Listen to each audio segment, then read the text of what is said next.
Donna. Yeah, I actually want to hang out with her boyfriend some more. You should. Yeah, he just seemed like a cool guy. Why don't you ask her? Well, I should ask him. Like, it's not like a play date. Did you guys set up on play dates? Is that a thing that you guys do? Yeah. You weren't supposed to. Okay, yeah, I'll contact him myself. Okay. I don't need a play date. All right. Well, hi. Welcome to Cozy Hacky Time with Jay. So we're gonna make sourdough. So the first thing that we start with the sourdough is our starter. And then this starter is named Jeremy. And this is Jeremy's home. I love keeping Jeremy in this little jar that has like a little line, it has a little like rubber band thingy that tells you when you put Jeremy in there, and then you get to see it grow, after you put it in. So I'm very excited about my Jeremy jar. And what we're gonna do is we're gonna use a scale. Now the nice thing about, or the thing that you most should treat yourself to if you're gonna do any baking, is a baking scale. I used to put everything, measure things in a cup. I used to put it in one of these and bake that way. But this one, if you just know the grams of whatever it is that you're baking, you don't have to measure in a cup. So for an example, Jeremy here is a pretty sticky, gooey ingredient. Measuring that in the cup and trying to scrape it back into that bowl, it's like, life's too short. So I'm gonna put 60 grams of Jeremy into the bowl, and I'm looking at the scale readout here, and it's in grams, and it's just fun to watch it. 29 grams, 43 grams, 50 grams. And it's kind of fun to try to get it exact. 60 grams, I did it. And then we're gonna put in our water, and it's 350 grams of water. And then you can hit 0 on these scales, so it'll zero everything out. You know you need 350 grams of water. You don't have to do math, you just hit 0, and you fill it up with 350 grams of water. And I cheated. I actually measured a lot of this stuff ahead of time, so I didn't have to measure so closely. And then you want to put in flour. Now let's talk about flour for a second. I buy 2 bags of flour. I buy all-purpose flour, and that's what I use to feed Jeremy with. And then I also buy bread flour. And the important thing about flour is always get unbleached flour, because you're dealing with cultures here. You're dealing with yeast, and you don't want to have any kind of chemical in your flour that might kill off Jeremy. So here is some unbleached bread flour, and I'm going to pour this in here. And I don't know why, for whatever reason, I like to put in about half my flour and then put in the salt. And I have 9 grams of salt. And then the rest of the flour. Now, one of the nice things about a new hobby is you get like really cool little paraphernalia. I love this little shaggy dough whisk, and that was given to me by Barbara. And so Barbara got me this lovely whisk, so I'm going to use that to make the shaggy dough, and you'll soon see why it's called shaggy dough, because when you mix it up, the dough is literally shaggy. I'm mixing the shaggy dough, and it's gonna be so shaggy.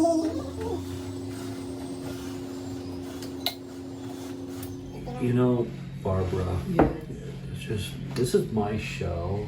Oh. And if I'm singing, I'm not like asking for backup or any of that. This is, can I just have this one thing? Yeah. Can I have this? Okay. Barbara? On with the show, please. Okay. Sometimes, baking's great. You kind of get the meeting of the minds on certain things. And, and then sometimes there's like some people who just, you have to talk to them. You got to be like really, you have to be strong. Okay. It's not about you, Barbara. I'm just talking in general. Of course it's not. Yeah. Okay.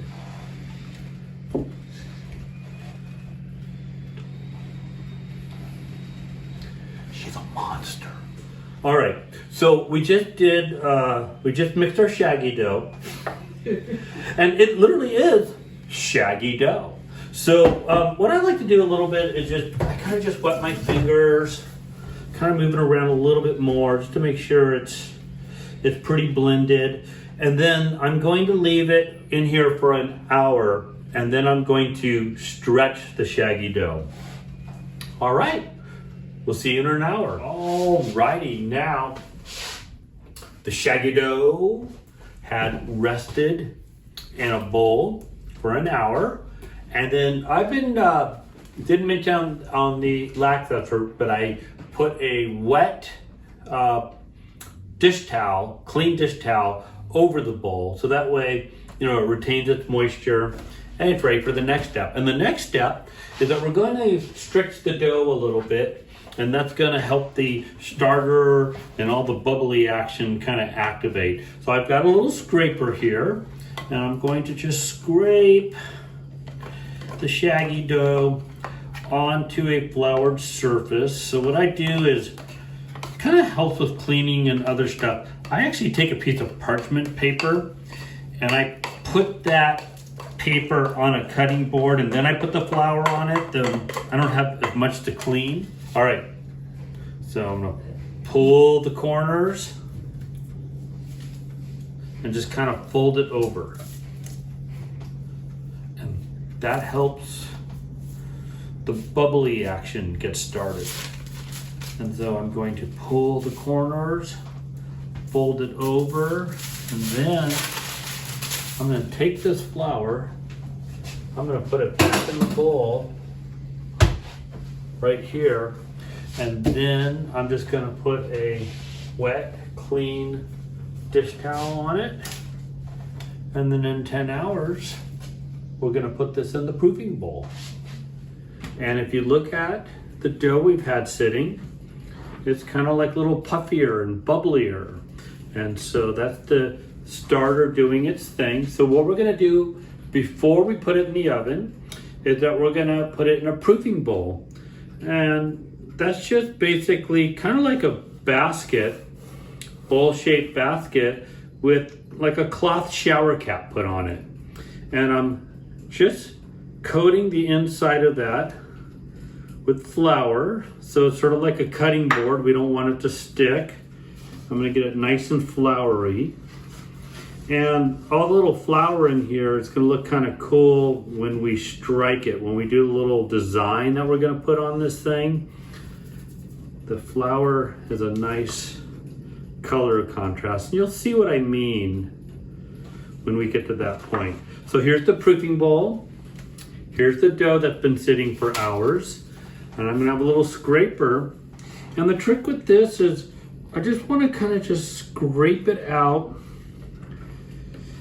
in kind of a gentle way, so I'm not popping what could be some really cool bubblies in there, so I'm just kind of trying to keep, I don't want to pop a bunch of cool bubbles in the sourdough. I want to kind of keep it all, because it's been spending all day getting spry and bubbly.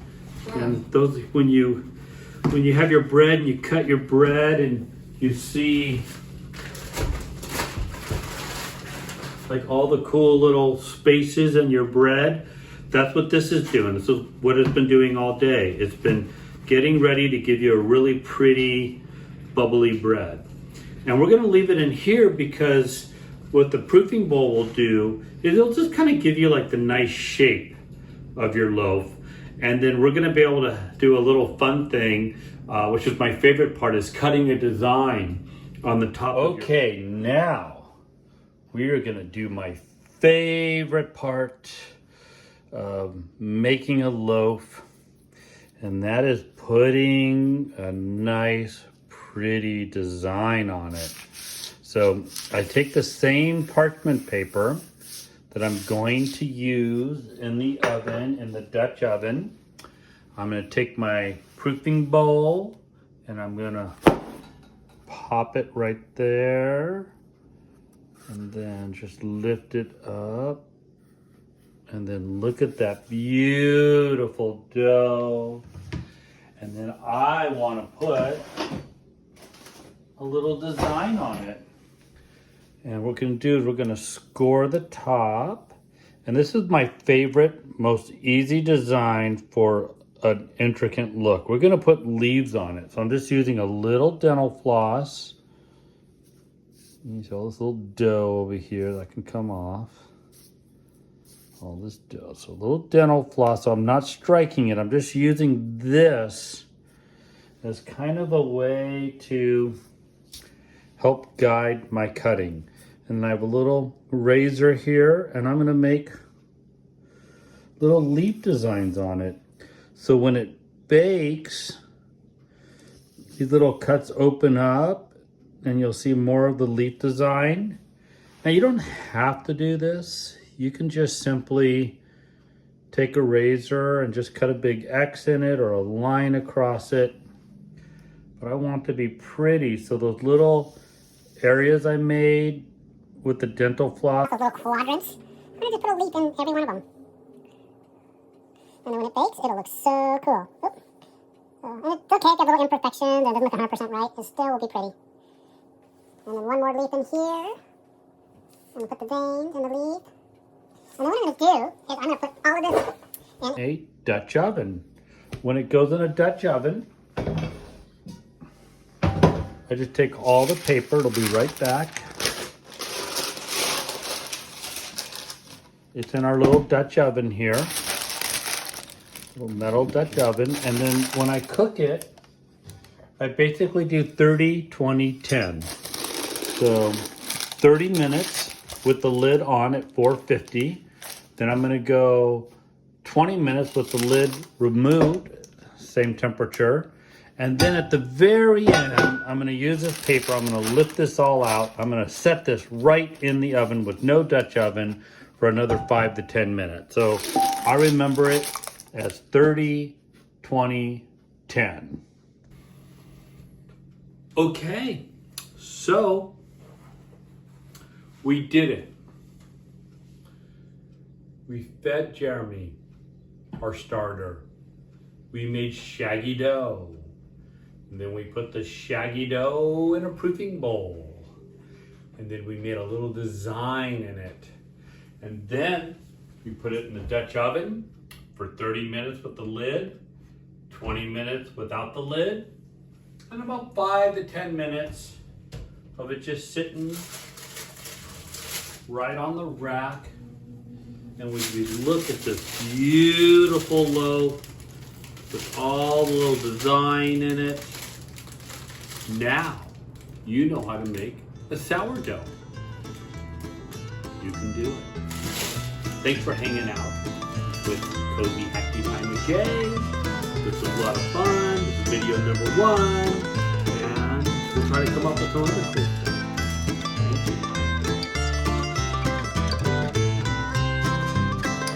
you. All right, everybody.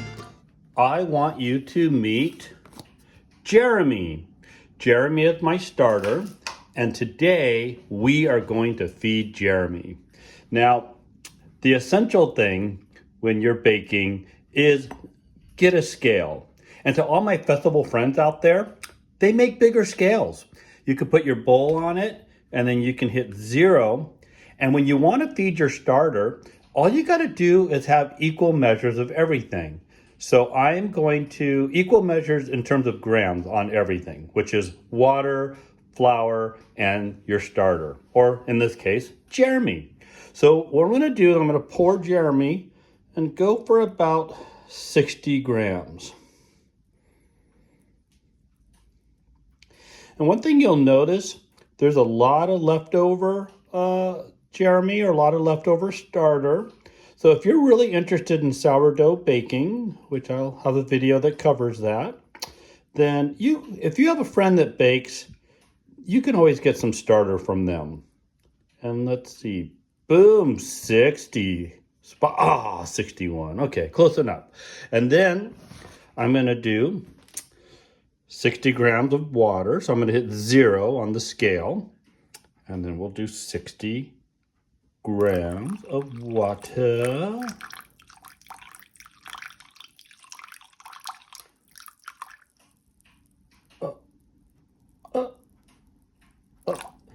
Close enough. And then we're gonna do 60 grams of flour. So we're gonna hit 0. And I kind of cheated and pre-measured this. So this is 60 grams of flour.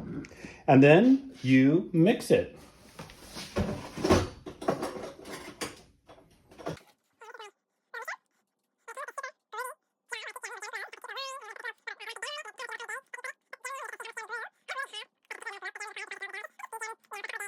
Make my sourdough. All right. Let's put Jeremy in his home.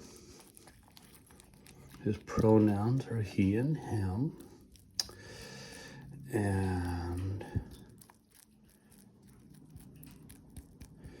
I think that's good. I think I can make a respectable sourdough with that amount. And then I put Jeremy's little shower cap on. And then see that little line there? A little line right there. So this little band that this jar comes with, you could actually set. So right now it's Wednesday morning. And it's about Wednesday morning time. So I'm going to put that there. And then I'm going to leave it. And then I just get to watch Jeremy grow. So that is how you feed your starter.